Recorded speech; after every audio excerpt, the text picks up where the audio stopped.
ஆனந்தியே உன்னுடையதான திறமைக்கு போற்றி, உனக்கு புகழ் போற்றி, உன்னுடைய கடல் போற்றி, உன்னுடைய கையில் வேல் போற்றி அப்படின்னு 6 விதமான போற்றிகளை அனுகிரகம் பண்ணினால் ஆண்டாள் பெருமாளுக்கு திருஷ்டி வராமல் இருக்கணுங்கிறதுக்காக அப்படி ஒரு பாத்திரத்திலேயே காண்பிச்சான்.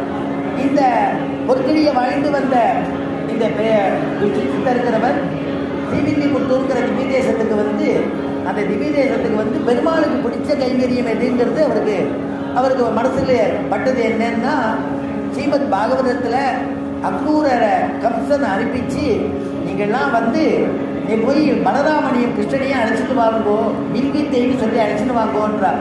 உடனே போய் அழைச்சிட்டு வரும்பொழுது மாலாக்காரன் ஒருத்தன், அவன் மாலாக்காரன் பெருமாளுக்கு நிறையா மாலைகளை சுட்டி புஷ்பங்கள்னால அர்ச்சிச்சு அப்படி ஒரு விசேஷத்தை பண்ணுறாலும் புஷ்பங்கள்னால அர்ச்சிச்சு பெருமாளை சந்தோஷப்படுத்தினா கிருஷ்ண பரமாத்மாவை.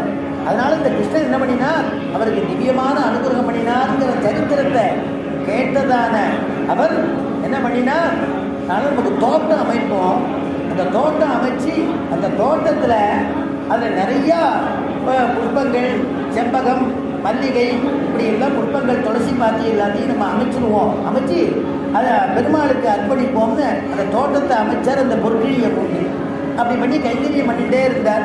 ஒரு காலகட்டத்தில் திருப்பார்கடலில் பெருமாளும் பிராட்டியும் ஸ்ரீதேவி பூதேவி தாயாரும் எழுந்துள்ளிருந்த பொழுது பூதேவி தாயார் மெதுவாக கீழே இறங்கி பெருமாளிடத்தில் பிரார்த்திச்சார்.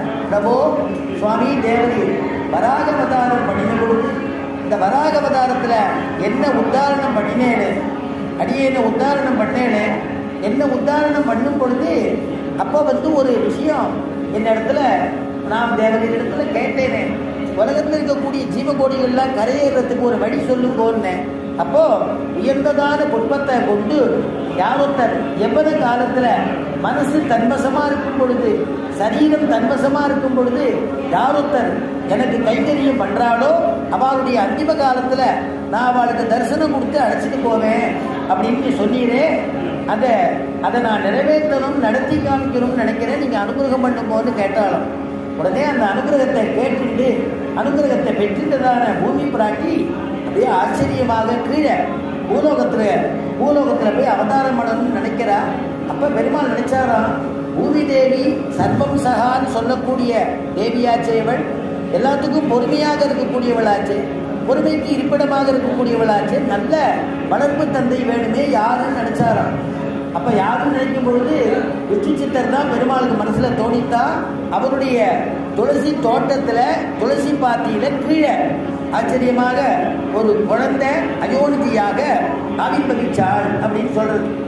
அவளை அந்த குழந்தையை என்னைக்கு விஷ்ணு சித்தர் கண்டு எடுத்தாரோ அன்றைக்கி தான் அவதார தினம், அன்றைக்கி தான் அவள் அந்த குழந்தை பிறந்த நாள் அப்படின்னு சொல்லும்படியான ஒரு எல்லாரும் லோகத்தில் எல்லாரும் கொண்டாடும்படியாக ஆடி பூரம்னு சொல்கிறோம் இல்லையா, அப்படிப்பட்டதான ஒரு அவதார தினமா.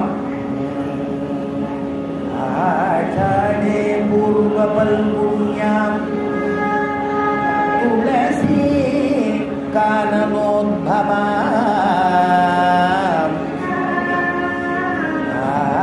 ஆஷாடே பூர்வ பல்குண்யாம் துளசி கானனோத்பவா